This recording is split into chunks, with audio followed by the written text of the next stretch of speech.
Pre season চলতেছে, প্রত্যেকটা ক্লাবের খেলা হচ্ছে, বাট রিয়াল মাদ্রিদের খেলা আমরা দেখতে পারতেছি না, একটু খারাপ লাগতেছে। তবে যে সময় আমরা ক্লাব বিশ্বকাপ খেলছি, বাকি দলগুলো খেলতে পারে না, তখন তাদের খারাপ লাগছে। তো যাই হোক, সুদবোধ।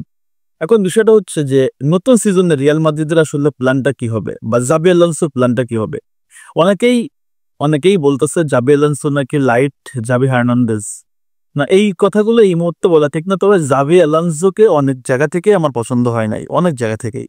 বা আমার পছন্দ নাই হইতে পারে, একটা মানুষের সবকিছু পছন্দ হবে সেটা এমন না।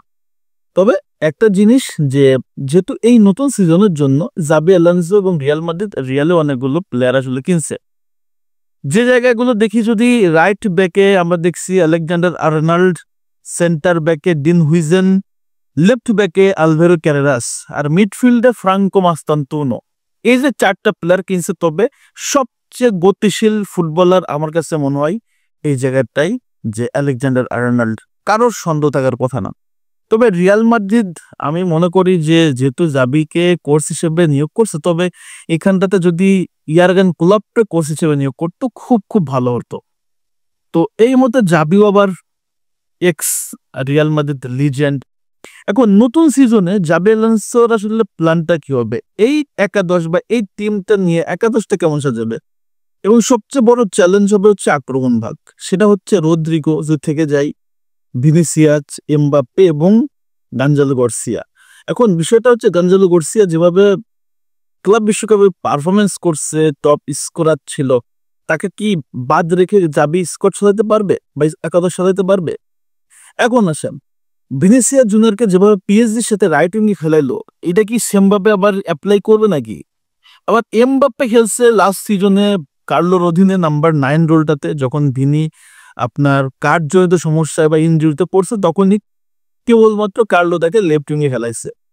আবার কখনো লেফট উইঙ্গে ওইখানটাতে রদ্রিগোকেও খেলাইছে।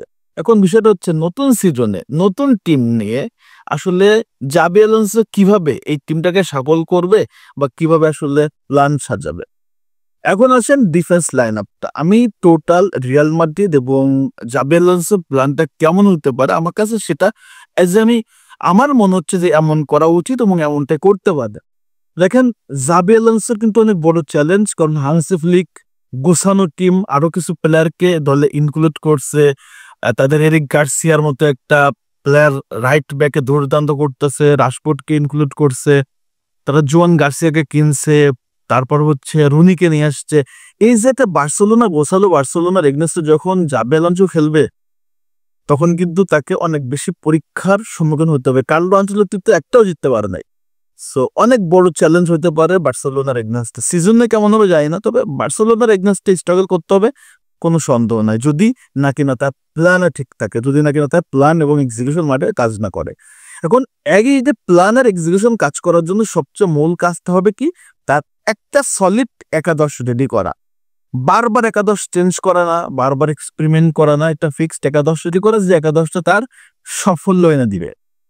এই জায়গাটায় আক্রমণ ভাগে ভিনি, এমবাপ্পে, রদ্রিগো এবং গানজালো গার্সিয়াকে একটু সিলেক্ট করতে হবে, যে কাকে কাকে ইউজ করো, কোথায় ইউজ করবে, যেন ন্যাচারাল পজিশনে ইউজ করতে পারে। কারণ ভাই, আপনারা জানেন যে এমবাপ্পেকে নিয়ে আসছে মূলত নাম্বার 9 রোলটার তার জন্য।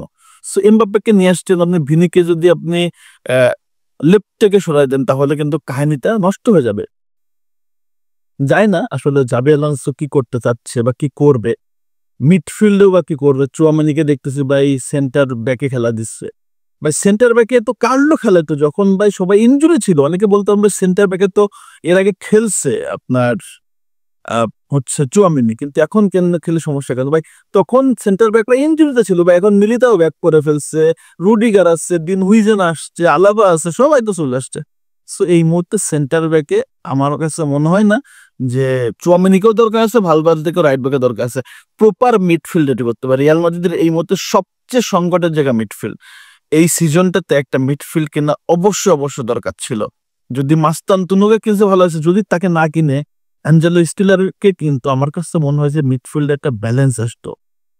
এই যে টোটাল রিয়াল মাদ্রিদের অবস্থাটা, প্রাসঙ্গিক অপ্রাসঙ্গিক অনেক বিষয়ই আছে, তবে জাবি আলোনসোর এই স্কোয়াডটাকে একটা সেরা একাদশ তৈরি করাটা অনেক বড় চ্যালেঞ্জিং, এবং যে চ্যালেঞ্জটা যদি সে নিতে পারে বা পারফেক্টলি একাদশটা রেডি করতে পারে, আমার কাছে মনে হয় রিয়াল মাদ্রিদ এই সিজনে দুর্দান্ত করবে। বাট যদি একাদশ সিলেকশনে জাবি ভুল করে, তাহলে কিন্তু বরবাদ হয়ে যাবে, দেখবেন পুরো বরবাদ হয়ে যাবে। এমন হতে পারে যে তার নামের সাথে যে জাবি হার্নান্দেজ লাইট হতে পারে।